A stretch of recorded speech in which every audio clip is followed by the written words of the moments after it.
Bwana Yesu Kristo asifiwe sana, mtumishi wa Mungu. Mungu akubariki sana kwa ajili ya siku ya leo. Nataka kuzungumza na wewe kitu kidogo cha madhabahu, na natamani ndani yako uone Mungu ana namna ambayo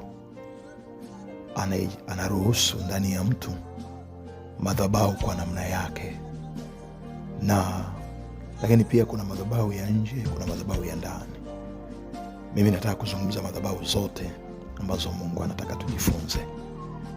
Ukisoma katika kitabu cha Waamuzi mlango wa 6 mstari wa 23 na kuendelea. Waamuzi mlango wa 6 mstari wa 23 na kuendelea. Anasema, Bwana akamwambia, amani iwe pamoja nawe, usiogope, hutakufa. Ndipo Gideoni akamjengea Bwana madhabahu, hapo akaiita jina lake Yehova Shalom. Hata hivi leo iko huko katika Ofra ya Waabiezeri. Ikawa usiku huo huo Bwana akamwambia, mtwae ng'ombe wa baba yako, yaani ng'ombe wa pili wa miaka 7, ukaiangushe madhabahu ya Baali aliyonayo baba yako, ukaikate Ashera ile iliyo karibu nayo. Ukamjengee Bwana Mungu wako madhabahu juu ya ngome hii kwa taratibu zake. Ukamtoa yule ng'ombe wa pili na kumtoa awe sadaka ya kuteketezwa kwa kuni za ile Ashera uliyoikata. Ndipo Gideoni akatoa watu 10 miongoni mwa watumishi wake, akafanya kama Bwana alivyomwambia. Lakini ikawa kwa sababu aliwaogopa watu wa nyumba ya baba yake na watu wa mji, hakuweza kuyatenda hayo wakati wa mchana, basi aliyatenda usiku. Hata watu wa mji walipoondoka asubuhi na mapema, tazama, madhabahu ya Baali imebomolewa na ile Ashera iliyokuwa karibu nayo imekatwa, na yule ng'ombe wa pili ametolewa sadaka juu ya ile madhabahu iliyojengwa. Wakaambiana, ni nani aliyetenda jambo hili? Hata walipotafuta habari za kuuliza, wakasema, Gideoni mwana wa Yoashi ndiye aliyetenda jambo hili. Ndipo watu wa mji wakamwambia Yoashi, mlete mwanao afe, kwa sababu ameibomoa madhabahu ya Baali na kwa sababu ameikata ile Ashera iliyokuwa karibu nayo. Yoashi akawaambia watu wote waliokuwa wakishindana naye, je, mtamtetea Baali au mtamwokoa ninyi? Yeye atakaye mtetea na auawe hivi asubuhi. Kama yeye ni Mungu, na ajitetee nafsi yake, kwa sababu mtu mmoja ameibomoa madhabahu yake. Bwana Yesu asifiwe sana. Nimesoma neno la Mungu ili nataka uone kwamba Gideoni alikuwa chini ya mzee Yoash kama baba yake, lakini ni baba yake. Lakini baba yake alikuwa pia anaabudu katika madhabahu ya Baali, Mungu Baali. Mungu aliye hai alipoongea na Gideoni kwa habari ya madhabahu, akamjengea Mungu madhabahu katika ngome, ambayo ile madhabahu ikawa iko tofauti na madhabahu ya Mungu wa Baali. Lakini Mungu akasema, okay, umejenga madhabahu, naomba kwanza ifunje madhabahu, ibomoe madhabahu ya Mungu wa Baali ambayo baba yako anaabudu. Kwa nini nimesoma maneno haya na kwa nini nataka niongee na wewe kitu cha madhabahu? Kumekuwa na changamoto kubwa sana katika mwili wa Kristo, katika kanisa na katika madhehebu mbalimbali ambayo watu wamekuwa wakiabudu. Kumekuwa na changamoto, wazazi wengi au watumishi wengi wamekuwa wakitamani watoto wawe watumishi kama wao, hasa katika nafasi walizonazo. Unakuta baba ni mchungaji, anasema nataka na wewe uwe mchungaji kama mimi. Unakuta baba labda ni mwimbaji, nataka uwe mwimbaji kama mimi. Utakuta baba labda ni mzee wa kanisa, nataka uwe mzee wa kanisa kama mimi. Mungu hana shida na hizo nafasi, hana shida na hivyo vitu ambavyo tunavipanga. Tatizo la Mungu ni hali ya kutaka kutembea kwa mazoea kwenye vitu vya kwake. Watu wengi sana wametaka kutembea kwa mazoea kwenye vitu vya Mungu, kwa sababu wazazi wengi ambao aidha walikuwa wachungaji, wakataka watoto wao wachungaji. Watoto wengi hawajaenda kwenye uchungaji kwa sababu wameitwa kwenye nafasi za uchungaji. Wameenda kwenye uchungaji kwa sababu wazazi wao wamesema wawe wachungaji. Lakini watoto wengi wameenda kuimba kwa sababu ndugu zao au baba zao au mama zao wamekuwa waimbaji wazuri. Sikiliza nikwambie, Mungu kwenye madhabahu hana urithi. Madhabahu haina urithi hata siku moja. Usije ukajisahau, madhabahu haina urithi. Madhabahu haina urithi. Ni kiti cha kifalme peke yake ndicho kina urithi mbele za Mungu. Mbele za Mungu madhabahu haina urithi. Ndio maana ukisoma katika kitabu cha Kutoka, tangu Mungu anaongea na Musa, anampa kazi na Musa anawatoa wana wa Israeli, unaona mpaka anaendelea huko mbele mpaka Mungu anamwambia Musa, wewe hautawaingiza wana wa Israeli Kanaani, ila mtumishi wangu Joshua atawaingiza. Joshua hakuwa mtoto wa Musa. Musa alikuwa na watoto. Musa alikuwa na watoto wa kiume. Musa angeweza kuwarithisha watoto wake kama nafasi ya madhabahu ni ya urithi, lakini nafasi ya madhabahu sio ya urithi. Nafuatilia mahali popote kwenye Biblia, mahali popote ambapo watu wamewarithisha watoto wao nafasi ya madhabahu kama urithi, imeleta shida. Unasema imekuwaje? Japokuwa Mungu mwenyewe anaweza kawa anasema, lakini kwa sababu ya mfumo wa Mungu wenyewe ukawa unakataa. Ndio maana ukiangalia Haruni alikuwa ni kuhani, lakini watoto wake walikuwa ni makuhani. Wale watoto wake Biblia inasema hivi, wakawasha moto, wakaleta moto wa kigeni.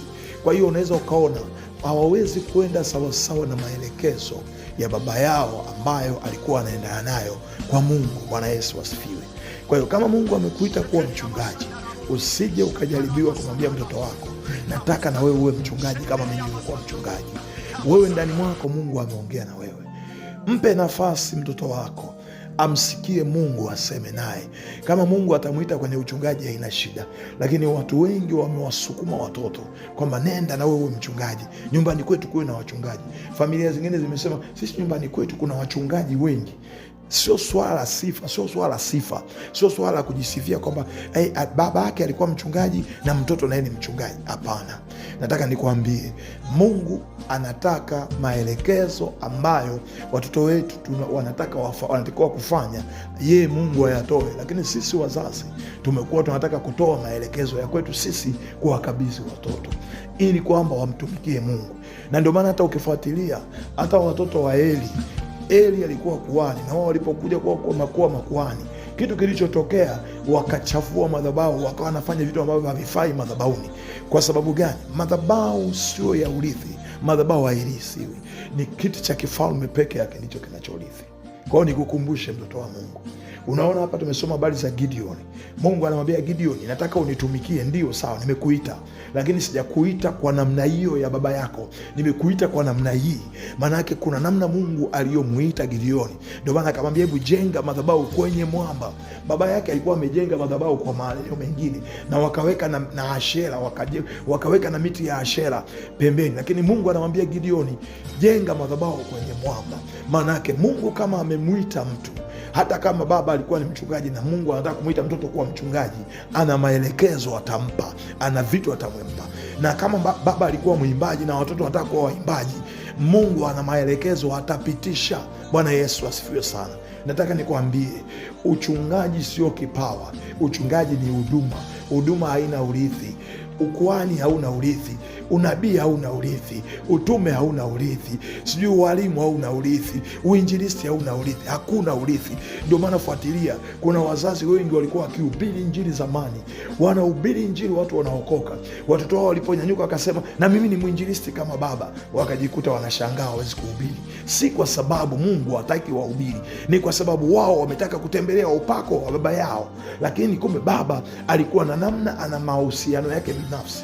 Nafasi ya kwako wewe kwa Mungu, hata kama Mungu ametaka uwe mchungaji, baba yako alikuwa mchungaji, babu yako alikuwa mchungaji, na Mungu ametaka uwe uchungaji, anataka aongee na wewe peke yako, person, kwa namna ya kwako wewe, sio kwa namna ya upako wa baba. Bwana Yesu asifiwe sana. Unaona, Mungu anamwambia Gideoni, bomoa madhabahu hiyo, na Gideoni akaita watendakazi wenzake, wafanyakazi wenzake, wale ambao walikuwa wanafanya nao kazi, akachukua watu 10, akasema okay, twende tukabomoe madhabahu. Anasema walipogundua kwamba wakibomoa mchana watu watawaona, watawatazama kwa namna ya tofauti, wakapanga wakaenda kuibomoa usiku. Na walipoibomoa, unaona ule upako ulivyokuwa mkubwa, upako ulikuwa juu yao, hata wakasema ni Gideoni amefanya, ni Gideoni amefanya. Kwa hiyo Gideoni aitwe, apigwe, auawe kwa sababu mbomoa madhabahu. Baba yake Gideoni anatokea kwa sababu kuna upako ambao ukifanya wewe katika nafasi yako, hata kama baba alikuwa ni mchungaji, lakini wewe ukafanya kwa nafasi yako ambao Mungu amekuitia, na kuna upako, utabadili mtazamo wa baba yako, utabadili mtazamo wa ndugu zako, utabadili mtazamo wa kanisa, utabadili mtazamo wa nchi, utabadili mtazamo wa mahali unapoishi. Lazima turuhusu Mungu aseme ndani yetu. Mungu alipoongea na Gideoni ndani yake, sio kwamba alikuwa ajui baba yake Gideoni ni kuhani. Alikuwa anajua ni kuhani, lakini upande upi? Alikuwa anajua kwamba baba yake Gideoni anatumika wapi? Alikuwa anajua, lakini kwa sababu ndani yake Mungu alikuwa na maelekezo ya kwake binafsi ndani ya Gideoni, Mungu akaongea na Gideoni. Angeweza kuongea na baba yake. Bwana Yesu asifiwe sana. Ukisoma habari za Samueli, utaona Samueli alipokuwa mdogo, alipopelekwa hekaluni, Mungu anamwita kwa sababu kuna maelekezo ya kwake binafsi. Samueli anaenda kwa Eli kwa sababu anafikiri, kwa sababu anavyomwona, anavyovaa majoho yale ya kikuhani, anavyoongoza ibada, anavyoongoza zile taratibu za madhabahu, alifikiri anatakiwa kujifunza vile anavyoongoza. Kumbe kuna maelekezo ya kwake kutoka kwa Mungu. Ndio maana Mungu akamwita yeye. Angeenda kumwambia Eli, hebu mwambie mtoto huyu, mwambie hiki na hiki na hiki. Hapana, akaenda kuongea na yeye. Mungu alikuwa anataka kuongea na yeye kwa sababu kuna maelekezo ya kwake binafsi.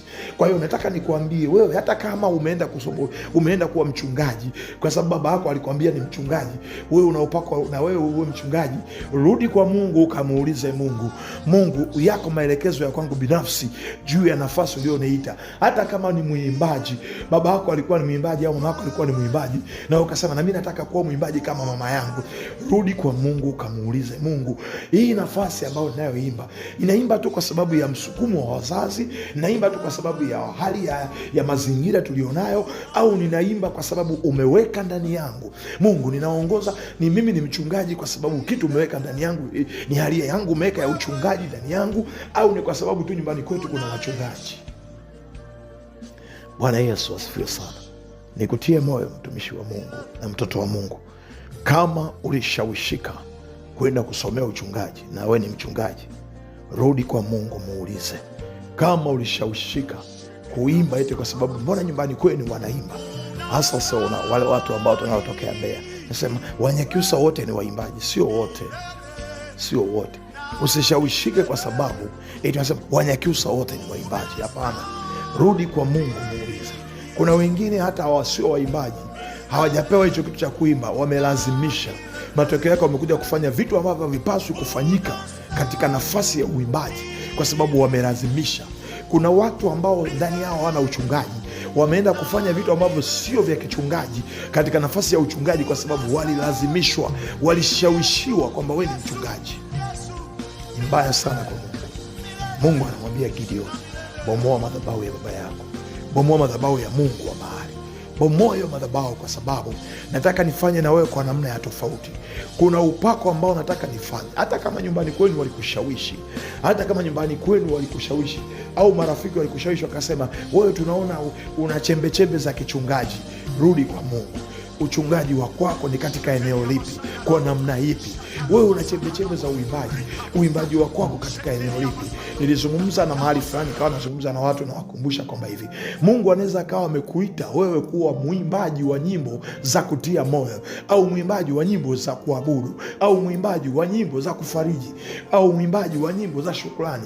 Kwa hiyo rudi kwa Mungu, muulize Mungu, wewe uko kwenye eneo gani? Bwana Yesu asifiwe sana. Usifanye kwa sababu watu wamesema una sauti nzuri, tena wewe ukiimba nyimbo hizi, unajua hizi nyimbo ni nzuri sana, watu wanani. Rudi kwa Mungu, muulize Mungu.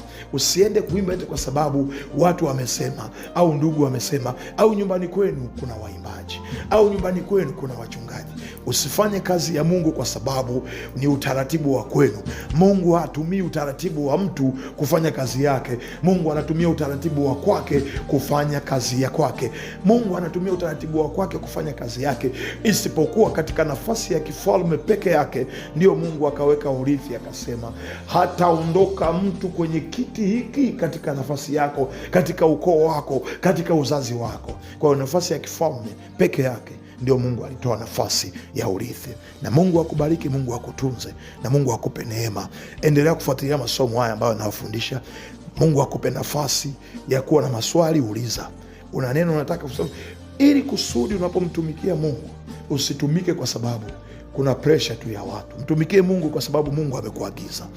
Ninaitwa mtumishi wa Mungu Beba Ibada Paul Mwangosi, na kama ndani mwako una maswali unaweza ukauliza. Namba ya WhatsApp 0752883358, 0752883358. Mungu akutie nguvu na Mungu akufiche. Uliza, tuma kwenye WhatsApp. Uliza ya maswali kwenye WhatsApp, au una maombi yako, tuma maombi yako kwenye WhatsApp namba hiyo, ili kusudi tupate nafasi ya kuendelea kuomba. Na Mungu akutie nguvu na Mungu akutunze katika jina la Yesu Kristo wa Nazareti. Amen.